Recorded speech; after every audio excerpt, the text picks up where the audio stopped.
Morning, everyone. This speech has definitely been the most difficult one I've had to write, but also the most rewarding one I've ever had to write. Difficult because, like many other times in my life, I'm going to try and one-up my older brother, Alex, who gave a fantastic speech a few years ago at this same breakfast.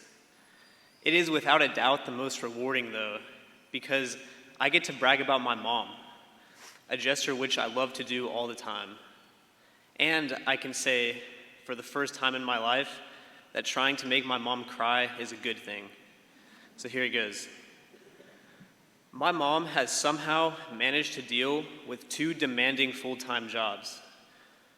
She is a top-level executive engineer at a renewable energy company, and she has to deal with me, my brother, my dad, and all of the accompanying bickering, arguments, and pettiness. The bright side, though, of all the arguments about whose socks are whose, is that I think it did make my mom actually enjoy having to work with the federal government on some of her projects. She has had to travel for most weeks out of the year for her job for pretty much my entire life, but even still, she has become the best role model I could ever ask for. When I was in kindergarten, I had extreme anxiety, which I had to reveal yesterday too at the college essay contest. I wouldn't talk to anyone at school, and eventually it got so bad that I would sit by myself in the corner crying almost every day for my mom to come pick me up. My parents believed that I wasn't entirely hopeless, and so they decided to homeschool me. Though my dad was the main teacher, my mom would give me a break from his strict lessons to let me travel with her on a few of her work trips. Even though I was just a kid and didn't understand much about her work, seeing her thrive in that intense environment gave me a perfect example to emulate. Mom, I know you say that I have your looks, but Dad's personality, and that's probably true, but I know that it was you that helped me develop the emotional intelligence that I needed to overcome my anxiety.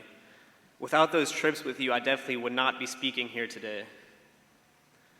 Okay, now it's time for the slightly embarrassing in a good way part of the speech, which is a must-have in all mother-son speeches.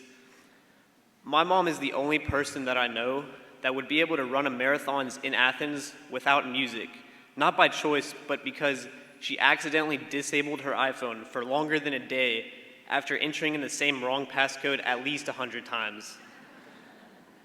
She's also the only person I know that is somehow louder than my dad and I, but only during her work calls, when she's in her office and I can hear her on the other side of the house.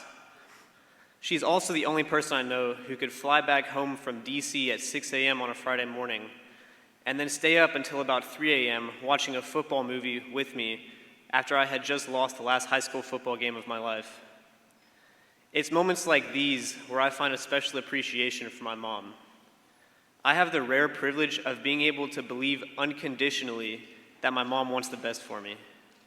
She shows it in everything that she does, whether it's a simple task to clean my room and make my bed, or her somehow convincing me, who has hated running since I was a baby, to run the Nashville half marathon with her.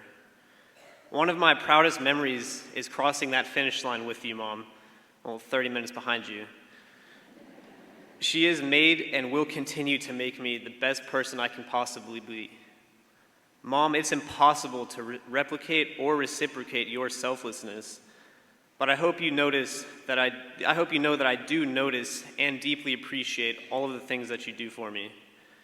I joke with you about your alliance with Alex because he's your partner for spades, but I know that as your youngest child, I'll always be your baby, and I wouldn't trade that special connection for anything else in the world. I love you, Mom.